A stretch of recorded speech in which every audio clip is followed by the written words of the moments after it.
Hello, this is my Physics 2211 Black Hole Lab report.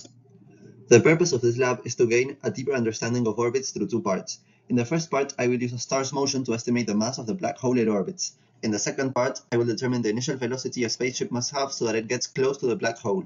The spaceship should not crash into the black hole nor the planet it takes off from. The first physics principle used in this lab is gravity. The force of gravity is given by the equation minus g times m1 times m2 divided by distance squared times r hat, where r is the vector that points from the source to the system. The second principle used is Newton's second law, which states that the net force is equal to the rate of change of momentum, and if mass is constant, it is also equal to mass times acceleration. The final physics principle used is an application of gravity and Newton's second law. Since the only force acting on the star is gravity, the star's net force is equal to the force of gravity exerted by the black hole. If we solve for the black hole's mass, we get it is equal to the star's acceleration times distance squared divided by g. This is the start of part 1 of the lab, where we find the mass of the black hole. The diagram illustrates the elliptical motion of the star around the black hole. The system is a star and the surroundings include the black hole and everything else. Some key assumptions made are that the only forces acting on the star is the force of gravity and that the black hole is stationary. This slide shows how I programmed the initial conditions into a computational model. The star's mass was set to 2 times 10 to the 30 kilograms. The initial time was set to 0 seconds. The initial position and velocity were determined by the random algorithm given in the lab. Finally, the time step was set to 1 Earth day in seconds. This slide shows how I calculate the net force in the computational model. First, I calculate the initial and final momenta using mass times velocity. Then I calculate change in momentum and velocity by using final minus initial. Finally, the net force is set to the rate of change of momentum as indicated by Newton's second law. The parallel component of dp/dt is a part of dp/dt that has the same direction as the momentum.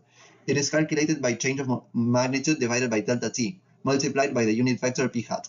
The perpendicular component is calculated by doing change of unit vector divided by delta t times the magnitude. This is the result of the computational model.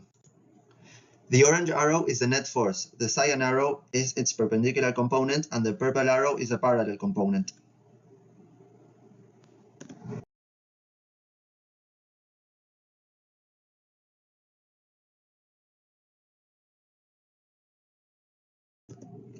Each time step, the mass of the black hole is calculated using the formula derived in the physics principles. Simplifying further, the mass is equal to the magnitude of delta v times x squared plus y squared divided by delta t times g. The table shows the calculated masses in each time step in the order of 10 to the 33 kilograms. The average of all these masses is 8.19 times 10 to the 33 kilograms.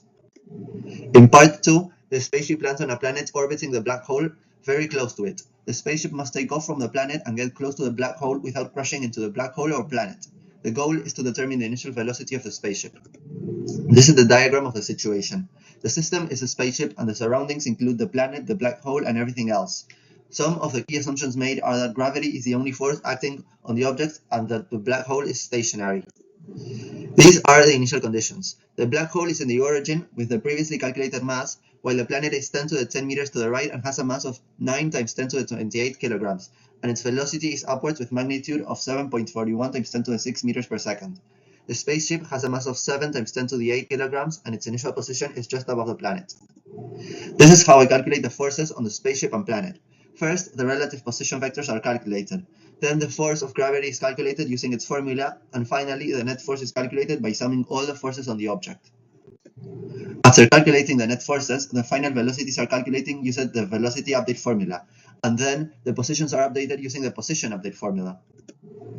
The video shows the motion of the spaceship with an initial velocity of minus 5.5 times 10 to the 7 meters per second in the x direction and 1.85 times 10 to the 6 meters per second in the y direction. As we can see, it gets very close to the black hole.